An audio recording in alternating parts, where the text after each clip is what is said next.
chance to hop on if they'd like to. We do this every month, it's all the same. Same as it ever was. Give me a second, guys.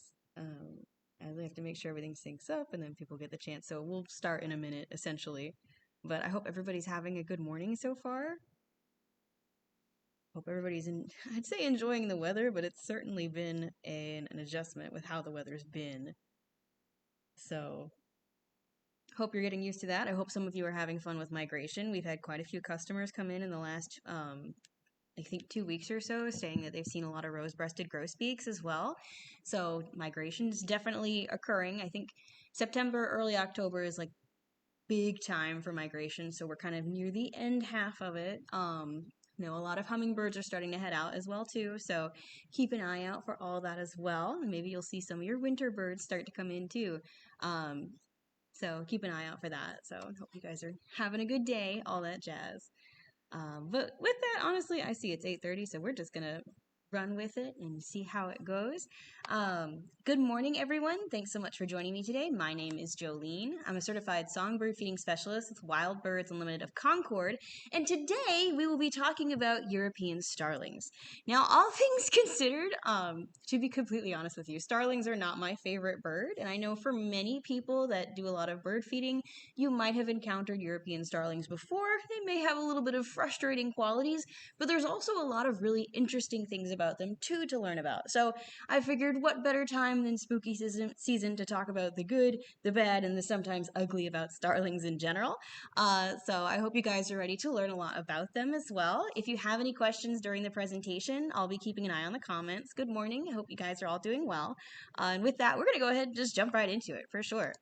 So starlings are still in the order Passeriformes, which is of course all of our perching songbirds, but they're in the family Sternidae, which includes starlings and mynas, which are usually found in a range from anywhere from Europe, Asia, and Africa. European starlings have a much wider range as they've kind of slowly pushed out to many different continents and countries throughout the world as well. This family has 125 different species. We only have the European starling here in North America, or at least for our general location. European starlings are also going to be the focus of this presentation, so whether or not there are some differences between these starlings and other ones in the family, I couldn't necessarily tell you, as most of my experience is with the European starling in general.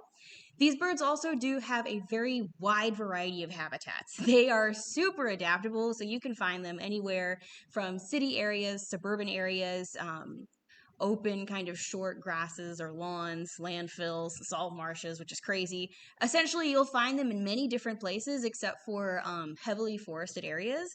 So like undisturbed non-grassland native habitat that hasn't been touched by anything over time. You'll usually find them in a lot of those locations. They have a tendency to be short distant migrants, which means oftentimes you can find them in the same location throughout the year, or they might jump to a few different locations, maybe like a few cities away or anything like that as well.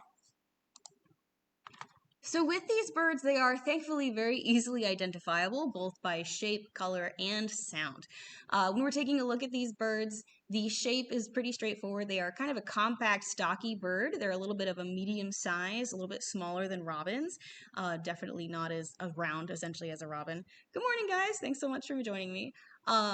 They do have a pointed long bill. It's pretty straight, all things considered. It does sometimes change color. So in the summertime, it can be more of a yellow tint, while in the wintertime, it's more of that darker coloration. They also do have a square tail that's a little bit on the shorter end, but it also is square in flight as well. One thing that is very obvious about starlings as well is these birds have very glossy feathers. So they're very iridescent, and any iridescent feathers can kind of change color depending on what angle you're looking at the bird. So in this picture, you can see that you have a lot of those purple and green colorations on the head, the neck, and the breast as well too. So those can kind of shift depending on how you're looking at them. But I will say that they also have in the wintertime, those colors change just a little bit because after their fall molt, which we have just kind of experienced a little bit earlier this year, they basically have a lot of speckles after they get all of their feathers in. Now, birds, depending on the species, can go through 2 molts a year. Everybody goes through a molt in the fall, but sometimes birds in the springtime will have a partial molt. So goldfinches, for example, are a great example of this. Didn't need to say example twice, but that's where we are. So goldfinches, for example, have a complete molt in the fall. And then when the spring comes around, they do a partial molt. So that's when they get all of their yellow feathers in, because they want all those yellow feathers to be as pristine as possible, right? So starlings are a bit different because they only have one molt throughout the year. So in order to make sure that those feathers stay in as good condition as they can be for nesting season, they actually have little speckles on the end of their feathers, and on the end of their flight feathers, you also see that they have kind of that light brown color. Those streaks and speckles wear down over time. So as the feathers are used and exposed to wear and tear, those speckles fade out and they kind of disappear as they're used, so that by the time you get there, your starlings have that nice, sleek look without all those speckles for nesting season. Good morning. Thank you guys so much for joining. I really appreciate it. So that's always a really interesting aspect about the starling molt as well, too, is they look really different, but it's just a matter of those feathers being worn down over time. Something else that's actually pretty cool about starlings is that they're very good at mimicry. They can even mimic some like human voice as well too. A lot of the times you may not hear that because they do take from their environment. So like their repertoire is usually maybe 20 different calls or songs or anything like that, and they take that from their surrounding environment. So whether they're mimicking other birds or certain noises that they hear, it can range from anything from whistles, trills, sometimes screams. It's not always the most pleasant to the ear, but it definitely lets you know when it's a starling for sure. So they're very similar to mockingbirds in the way that they can mimic other birds, but they definitely don't have the repertoire that mockingbirds do. So some examples of what that sounds like. Let me see, it's over here.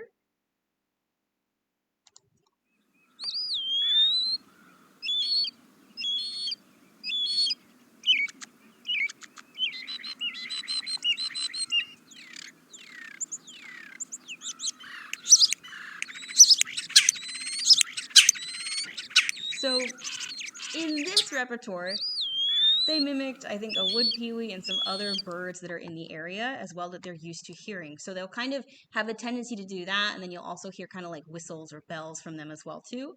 And then, of course, in flocks, they definitely have quite a different call. So this one might be more common for those of you that have heard starlings in large numbers, and that sounds something like this.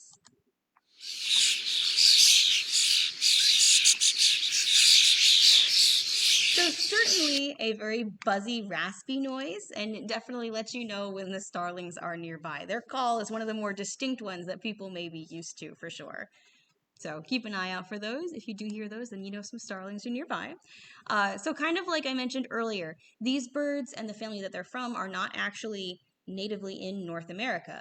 For European starlings, their native range includes Europe and Asia, but over time they've pushed to many different areas throughout the world. So they're also found in Australia, New Zealand, great portions of North America, Madagascar, and other locations as well. They were originally introduced in North America in 1890 and 1891, where 100 starlings were released in Central Park, New York, over this period of time. 60 starlings in one batch and then 40 in another. The people responsible for this were Eugene, and I don't know last names very well, Schiffling, maybe, and the American Acclimatization Society. Now, there are records of acclimatization societies existing all over the world, especially in Europe and different places, but these societies, their goal was essentially to introduce non-native species into a certain area for economic and cultural reasons. In the 1940s, it was stated that the reason that Eugene and the society released starlings, and I think they also released house sparrows as well, was because these were birds that were mentioned in Shakespeare's writings. And they wanted to introduce every bird that was mentioned in Shakespeare's writings to North America. Keep in mind, I said that that was in 1940, so I don't know how true that is, but if you do want to direct your ire at Shakespeare, that is always an option. But Eugene and the Acclimatization Society are the main perpetrators for releasing starlings in the area. And originally, they kind of just stayed in the area of New York for quite a few decades, but then over time, their population exploded, and now we have 200 million starlings in North America today. There were previous attempts to release starlings up to this point as well too, but I think with the deforestation and urbanization that occurred in just in the States over time, the starlings were better equipped to adapt to those locations, and boy did they. So they're very good at adapting to city spaces and other places that other native birds that we have don't always go to. They're also good at somewhat invading the habitats that our native birds prefer. So starlings are also considered an invasive species in our area. Invasive species are non-native organisms, which include birds, insects, you can also have freshwater mussels. There's also those that are considered, like, just to kind of expand on the range of what a non-native organism can include, that causes harm to the environment, economy, human, animal, or plant health as well too. So in this case, starlings can be very competitive with a lot of cavity nesters of our native species, such as bluebirds, woodpeckers, and swallows, depending on like where those areas match up. Whether or not starlings are like the bigger issue than, of course, the deforestation that's occurring in various places and the reduction of the habitat for these animals is kind of like for debate as to which is the worst issue. It's probably deforestation, but there's definitely a noticeable amount of competition between these birds today as well.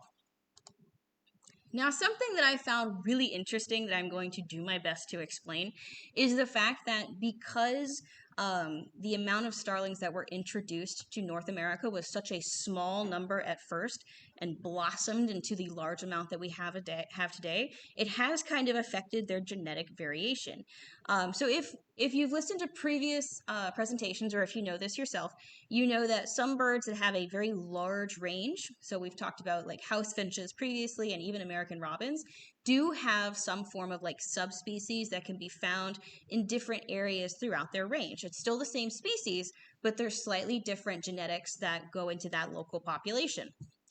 It has been found that with starlings, regardless of where you kind of pluck them from their range, so whether you have a starling from California or one from North Carolina, they have very similar genetics. So because the sample pool of starlings that was selected from the original range in Europe and Asia as well, because it was such a small amount, they didn't get the full genetic field or genetic variety that original population has. So essentially, what happened with this is the founder effect, where a new population is established with a small number of individuals from a larger population. This can sometimes cause a lot of issues with that new population that was introduced. It can cause a decrease or disappearance of genetic variation, which can sometimes have issues with adaptation, with troubles with adapting to like newer climates and diseases. Sometimes it can cause rare genetics that were kind of covered by other genetics from such a large pool to become more frequent. And again, they can have those troubles adapting. But in this case, the starlings that we have surprisingly done very well. They don't seem to be hindered by the fact that there is such low genetic variation, which is really interesting because usually that becomes an issue sometimes. So they're all very similar to each other just because of that small pool that was originally selected. Sorry if that was roundabout, and I hope you guys kind of caught what I was talking about, but I just found that interesting that just because of that small group, not much has changed for them to this day. And of course, because I did mention these birds are non-native species, they're also not protected by the Migratory Bird Act like a lot of other native species or migratory species that we have in North America today. So this can also be why you could potentially see some people having starlings as pets, but I would definitely keep in mind for those that have starlings as pets that any bird is high maintenance as a pet, and once you keep them as a pet, you cannot release them because that's not how these things work. That's not good for the bird either. So yes, just saying it's similar to pigeons. A lot of people keep pigeons as well too. Now, something interesting for starlings is their diet. Of course, they do have one that's very similar to other birds in the sense that they eat insects, fruits, and seeds, depending on the time of year and what's available. But because starlings are so plentiful and we've been able to do a lot of research about them, we have learned that starlings can taste salt, some sugars, citric acid, and tannins, which can be found in like acorns and different types of tree nuts. They can distinguish different concentrations of each taste, essentially, and know the difference between simple sugars and sucrose because they cannot digest sucrose. So they are able to taste certain things, and that does influence what they're able to eat. Not only that, but there's also been helpful records that show how a starling adapts to its different food items throughout the year. So this can definitely potentially happen with other birds as well. But when starlings shift from having a protein-heavy diet in the summer with a lot of insect material, and they switch over to a lot of plant foods and everything like that, their digestive system adjusts for more of those plant-based foods. So essentially their gut can lengthen, their gizzard grows larger, and that's what's used to kind of help crush or grind like shells and things like that. The intestinal villi will lengthen, and this is essentially in your intestine. You have those like finger-like protrusions that help absorb nutrients. They essentially grow longer to give more surface area to absorb nutrition. And then their digestion speed is also increased. So they will digest faster in order to eat more food to help sustain themselves as well too. So this can definitely, this shifts seasonally, and other birds also kind of have some of this style as well, but it's been heavily recorded in starlings as well too. So I thought now was a good time to mention it. When it comes to actively foraging, these birds do prefer to forage in areas with open, short grasses. So of course, if you don't have a lot of trees in an area, they enjoy checking out those lawns, public parks, more open areas there. They usually are ground foragers and specialize in a foraging strategy called gaping, where essentially for starlings, their beak has better muscles to open, it's stronger to open than it is to close. They can still close their mouth just fine, they just have stronger muscles to open their mouths. This helps them forage in places where other insectivores can't. So like wrens, for example, flick through leaf litter in order to get insects that are just on the top, while bluebirds will kind of like scope out an area and kind of snag an insect that they can see. Starlings are able to kind of push through the soil and look for any insect activity or potential prey items that are hiding that they can access there as well. They are also kind of capable of short-term clinging, and I say that lightly because they will hold on, but you will see them struggling and fluttering in order to get their food as well too. So that gaping strategy can look something like this as well. Let me go ahead and turn the volume off because sometimes there's just indirect stuff. So if you look at this starling here, you'll notice that he pops open his mouth every now and then in order to scope for food. This is also a common behavior found in a lot of blackbird species or grackles as well. So you'll notice you'll often find them kind of in the same flock sometimes, and you'll see them both performing this kind of behavior. So that's just the specialization that they have for foraging. It's a very quick movement and kind of subtle, but once you know to look for it, you can see it a little bit more easily. And one thing that I also want to mention is that these birds are well known for large flocks, and usually they are very social species. So when they do move together and they do flock together, these are often called murmurations. These birds excel at moving as a single unit to confuse and avoid predators. So I've got 2 videos on this because it really is very mesmerizing. So I've got one that's close up as they're foraging, and essentially when they notice something shifts, they'll kind of all move at the same time, and you can tell that they're all making the same shifts and patterns, so they kind of fly as one unit, essentially. Before they land back down, they get a little surprised one last time, I think, and then they pop back down, which is very cool. So you can have flocks of 100 starlings to flocks of thousands.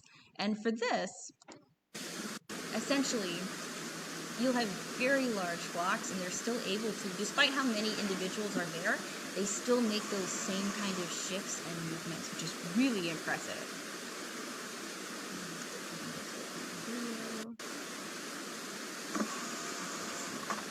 So yeah, if you watch, it kind of just like fluctuates through one pattern of it, and then shifts the entire way.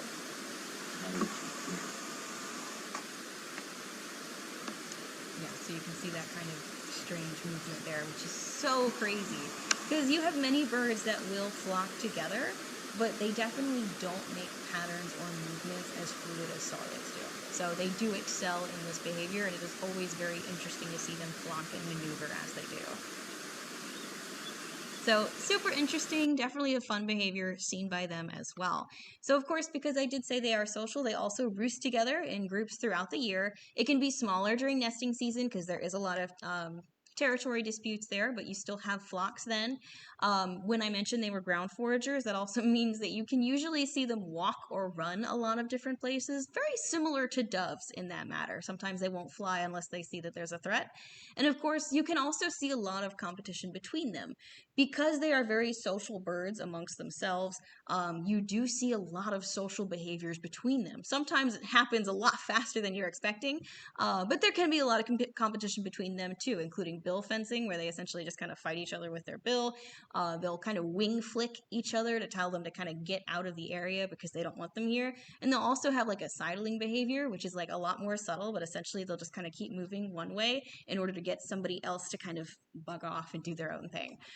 So very interesting to kind of see those behaviors. If you ever see a group of starlings in an area, it doesn't hurt to kind of watch out for some of these and see what you can see as they kind of communicate with each other and either work together or bother each other too. So when it comes to nesting season, the males are the first to kind of establish their territory with a lot of singing and a lot of kind of movement as well. One example of what this looks like, so you know to look out for it, is something like this. Let me see. I forgot to shift it over in the video. Here we go. So essentially they'll do a lot of calling, and they'll also kind of like wave their wings just to kind of show off that they're right there, as well as probably show off some of their feathers as well too. So this can be a very common display for the males as well. And so the females will determine which male they stay with depending on the song and the territory choice as well. Once they've kind of paired off, both actually participate in building the nest. So the male and the female do work together. They focus on a cavity nest, kind of like I talked about before. Usually it's a pre-made cavity that they find there. It can take 1 to 2 days to build the nest with a variety of materials. So whether it's grass or feathers, paper, plastic cloths, it's usually lined with like fine bark or leaves as well. They've got a variety that they kind of choose from. And the males will often incorporate fresh green plants as well to the nest. Apparently, yarrow is a favorite that they use if that's in the range that they are. And essentially, that kind of helps decrease ectoparasites or might strengthen the pair bond between the male and the female as well.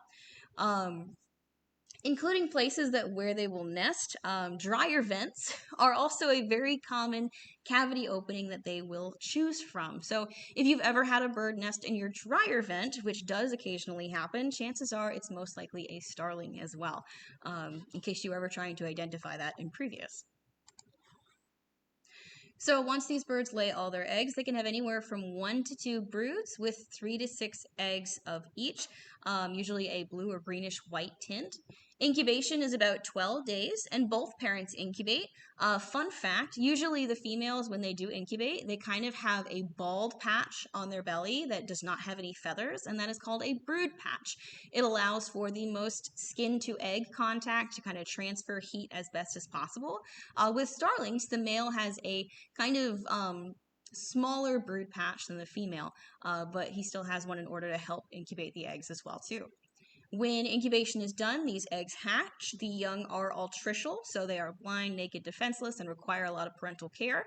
And they will have a nesting phase of 21 to 23 days. So it still takes about 4 weeks in general, but the nesting phase is much longer than the incubation phase.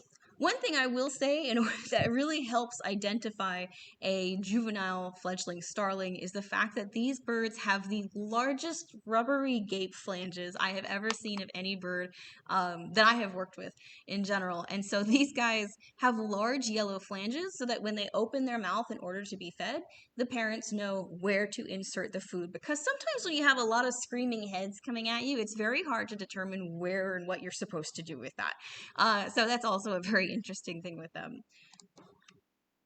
Now, once these young have fledged, the parents will usually stay with them only for like 2 to 3 days afterwards, where they kind of continue feeding in between, and then they kind of leave the young to do their own thing as well. You'll find that the juvenile starlings often have a lot of brown, light brown coloration. They don't have any of those bright speckles yet, or those iridescent feathers that the adults do, just because they're still in their juvenile plumage. Their first molt takes place 4 to 6 weeks after they've kind of fledged. So that's when you kind of have this patchwork phase of some iridescent feathers and still some brown feathers. So the juveniles can be hard to identify if you're not sure who you're looking at, but keep in mind that beak shape is the same. You still have some of that yellow flange that's finally kind of decreased in size. And then, yeah, the body shape is the same, stockier, shorter tail, square tail, all that kind of stuff, long pointed bill. So that can kind of help you remember that body shape can be helpful to identify a bird as well. So I have two different things here because some people do enjoy starlings, and there is nothing wrong with that because they are kind of here to stay, which can be a bit of a struggle for some. But for those that do enjoy starlings, these birds can be, or we've talked about how they are primarily ground foragers who can cling for some short time. So you can see the battle here of some starlings going for a suet cage and some suet in the feeder. To make it easier for them, feeders that have larger perches, such as a hopper feeder or even a tray feeder, are very easy places for these birds to kind of get to and eat from. Sometimes if you have areas with like smaller perching and your birds knock off food, they'll kind of stay below at the bottom of the feeders as well. They do heavily enjoy suet and mealworms, and they'll also take advantage of like black oil, sunflower, de-shelled seed, and quite a few other things. There's many foods that these birds will not there's few foods that these birds will not eat. I was getting there. We're almost done here. If it takes near the end of the presentation for my word to give up, I'll take it. That's not too bad. So you can put a lot of different foods out there for the starlings to enjoy when it comes to reducing starling activity, because sometimes they can be very plentiful and they can tear through a lot of food very quickly, which can be pretty overwhelming both for you seeing them at the feeders and also your budget if you want to continue feeding birds. So some different options to consider is safflower is one that the starlings cannot crack open the shell of. Safflower is a three-sided, tough little white seed that is great for birds such as cardinals, house finches, chickadees, titmice, and doves. Starlings and grackles are not a fan of safflower, but if you do use safflower, you have to use just safflower because these birds are smart enough to kind of investigate other feeders. And if they see one feeder has food that they can eat, they'll check all of the feeders in order to find something else they can go for. So use just safflower, give them enough time to figure out, oh, there's nothing here that I can eat. And they do usually kind of slow down at those feeders or kind of check other locations, but it does take some time and some patience. Feeders that have very minimal perching can also be helpful as well. Like I said, these birds can still cling. There are different types of upside down suet feeders that can take a little bit of patience to get used to, but are known as starling resistant, not starling proof, that basically make it harder for starlings to hold on to and cling to. Other types of feeder options, or even if you have nest boxes, I know I mentioned that they can sometimes be competitive with like a lot of our native species for nesting. Any openings 1.5 inch diameter or smaller are going to be great for keeping out starlings and other larger birds as well too. So you can use this with bluebird boxes and also feeder cages. So for seed tubes and seed cylinders, there are different types of cages that go around the feeder with a 1.5 inch diameter opening. Essentially, these make it so birds smaller than a cardinal can make it through. So again, we're talking like house finches, chickadees, titmice. You've got downy woodpeckers as well. Some people have seen like gray catbirds kind of squeeze their way in. So it's going to be for a lot of your smaller birds. But it definitely does the job with keeping out like starlings and grackles. The only thing about these is you have to make sure that the cage is far enough away from the ports of the feeder that the starling can't just like stick his little head in there and kind of try and get food from there. So you have to have like enough distance for that to be primarily effective. And I would definitely recommend, if you do have starlings in the area and you have a dryer vent that's exposed and essentially free real estate for nesting, please consider a dryer vent because that will save you a lot of trouble in the line, because sometimes people have reported when starlings get a little bit older, sometimes they go further in the vent, and that is not a fun time for anybody. So in order to keep things safe for yourselves and the birds, considering a dryer vent is always a great option as well. So with that said, that's kind of all the information I have on starlings today. Again, a lot of the information I get, or at least like the photos and images and audio and things come from the Macaulay Library at the Cornell Lab of Ornithology. They've got a lot of great resources to kind of investigate if you want to learn more about how these birds look, sound, and All About Birds is also a great resource to get a very general overview of the birds you're more interested in checking out as well too.